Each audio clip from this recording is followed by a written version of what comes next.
What's up everybody, this is 13 with Superior Mobile by 13. Today I'm going to go over my mailbox project. I wasn't actually going to do a video for these things, but then after I did that walkthrough video I realized that I'm actually kind of putting a lot of work and thought and effort into this project. First, let's talk about the intention. My intention with my home property is that I would like to gate the driveway in the near future, meaning that the mailbox that is currently mounted onto the house needs to be relocated outside of the gate so that of course we can get our US mail and any packages. We are a simple folk, we do not have packages delivered to the house. Often, if they are very small packages and only one at a time. And if I get anything delivered that's going to be large, then I can just have it delivered here to the shop. So the decision was made based on aesthetics and symmetry to have two mailbox assemblies, one for the US mail. And in case you were unaware, that FedEx, UPS, and Amazon cannot deliver to a US mailbox because this is considered federal property. Now we were also going to have a parcel box. Now we did a lot of research to kind of figure out what kind of mailboxes we wanted. Ended up getting this one. This is actually just from Lowe's. I picked this out because it was the sturdiest, simplest construction. It's just the right size. It's embarrassing how the market is flooded with absolute cheap crap and how the majority of mailboxes are plastic now, which of course aren't gonna last. Now this mailbox was $100 each. Do I think it's worth $100? Absolutely not. This mailbox is quality, but it ain't $100 quality. But the truth of the matter is $100 doesn't get you anything nowadays. So this is the mailbox that we bought. And the second requirement that I had was it was gonna match the house. So we got the paint swatch of the paint that we used to paint the house, and I brought it to my body shop and I had it color matched. So this is the exact brown color of our house. Then the next thing that I did was I designed these stickers to go onto it. So this is pretty simple. It's US mail. That one says parcels. That says push to lock after delivery. And there's our actual address with the UPS, FedEx, Amazon logos, and our address with the USPS logo on it. Now, if you look real close, all of these stickers are white with a thin black outline. So although that could have been done in double layer single color vinyl, as soon as I decided to do full color logos for the delivery services, I decided to just go with a company that could do the printed and cut vinyl all in one machine. So I found a sign shop and hired them to make these stickers for me. They charged me $250 for these stickers. Were these stickers worth $250? Absolutely not. But you know what? Money ain't worth anything anymore nowadays, so that's what I paid to get these things cut. They're exactly what I want, and so I'm moving on because this is the cost of custom. So once I had the stickers in hand and I had the paint in hand, the other thing that I absolutely had to do was that on the inside of this, you can see it used to say US Mail approved by the Postmaster General. So I cannot have that labeling on the parcel box. So I got these very simple 5" by 5"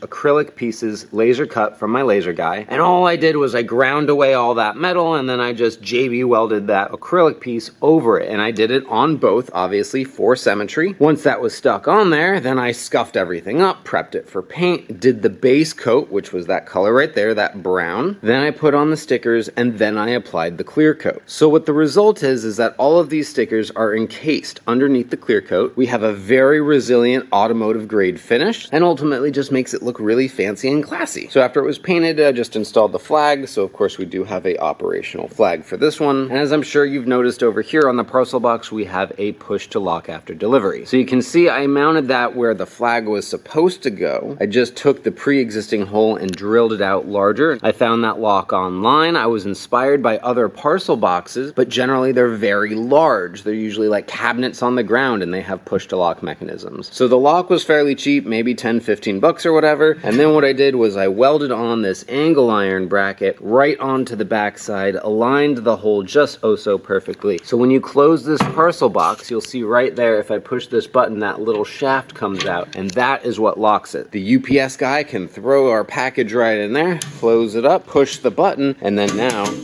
this can no longer be opened. Then later that day, I come along with my handy dandy key and put that in there, and then voila, I have access to get the parcel. That's how it's gonna work. This is not going to work for everybody. Anybody who wants larger parcels or multiple parcels per day, obviously this is gonna be a problematic system. This is gonna work just fine for us. So that's the mailboxes, the paint job, the stickers, the locking mechanism. Now, what are we gonna mount these things on? Great question, and let me introduce you to my new two favorite animals. Me and my wife wifey. We love animals. We want nature. So we picked out these two things. These came from Toscano. Excuse me, the company name is Design Toscano. They are the ones that manufacture these. I bought them directly from them. Nobody had these things in stock, so we had to wait about 2 months for this in order to come in. These things are adorable and I love them. However, I'm not gonna lie to you, these were not cheap. I think the total order for both of them was right around $700. Now, of course, I know you're asking, were these worth $700?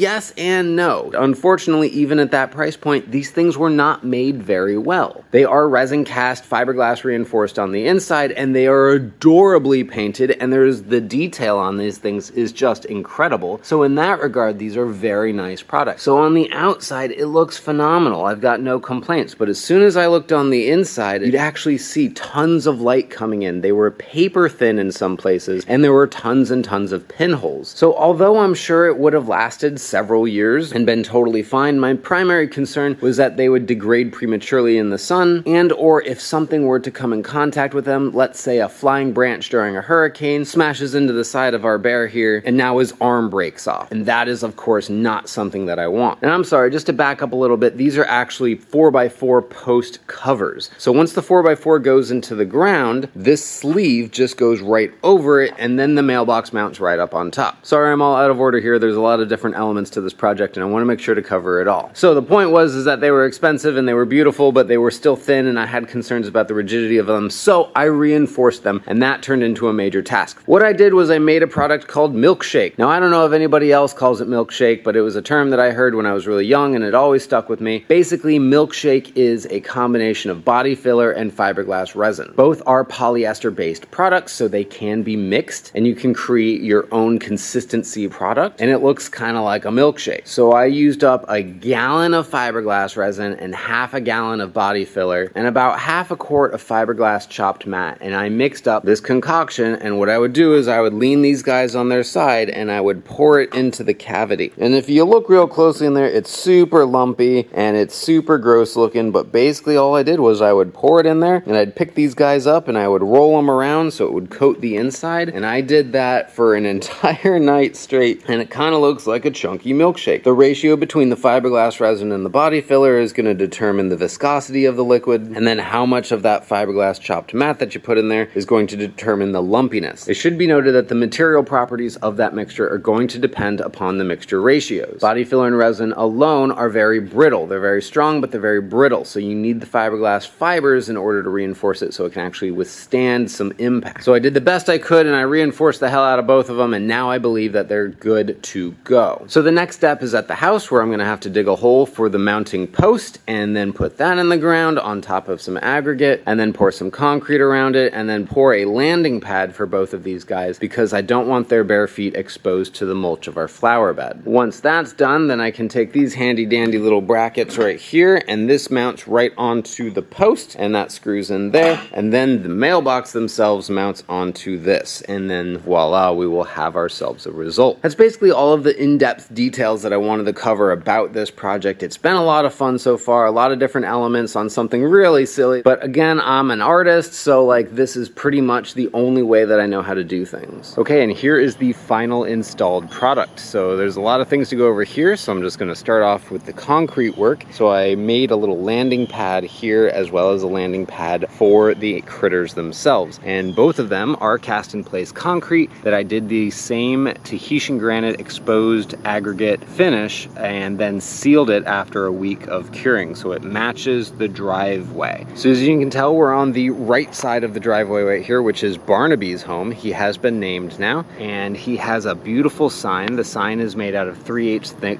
acrylic that's white, and it's got a little 1/8 inch round over along the whole edge, and it's got some holes, and we got some twine holding it up off of a piece of wood that was cut from a branch that came from our property. Now, as you can tell, we made this because Barnaby needs a sign to be able to communicate to the neighborhood. This is dry erase marker, so I can erase that and I can update it however often I want with whatever message, and so we're gonna have cute little conversations all throughout the future. And obviously, if it needs to be said, the mailbox is now mounted on top of his head, and he looks super cute and adorable and welcoming to our property. Moving over to the left side of the driveway, now we have Alan. Same concept where I've got a landing pad with the matching aggregate finish, and we have a landing pad for Alan as well. What I like about this one is because Alan isn't standing on a log like Barnaby is, so a lot more of that gets exposed, which is kind of cool because he fits so well on there. These I designed way in advance. That's way more work than I want to admit to doing, but they came out perfect. Alan, of course, has a sign as well. The sign is a slightly different size because his hands are a slightly different width apart. Same concept as far as the branch is taken from our property, twine is holding it up, and it's a dry erase marker on there, so he's going to be able to have conversations as well, and he looks super happy. And then there you go, the mailbox is mounted on top of him. When you open it up, it will boop his snoop, so we're kind of going to see if whether or not the delivery guys noticed to not actually just drop this. If there was one thing I would have done differently, it's to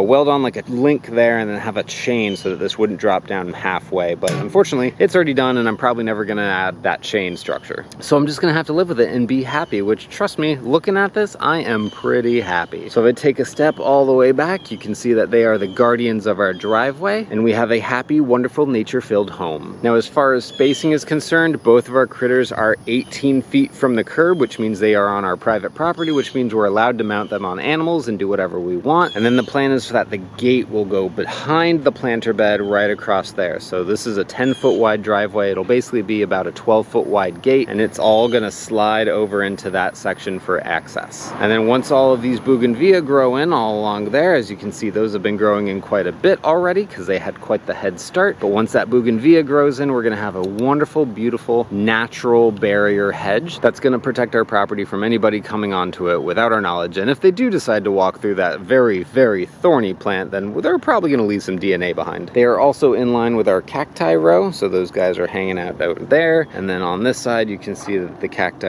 go all the way down in between our two types of grasses and our bougainvillea hedges, which also have a lot of mixed in blackberry bushes as well. So it's been a big project, lots of elements, but it's coming together greatly, and I am super excited about everything, as you've already heard me say several times. And that concludes my mailbox and parcel box project. I'm super, super pleased with all of it. So as always, thank you so much for watching. This is 13 with Superior Mobile by 13. I'll talk to you later.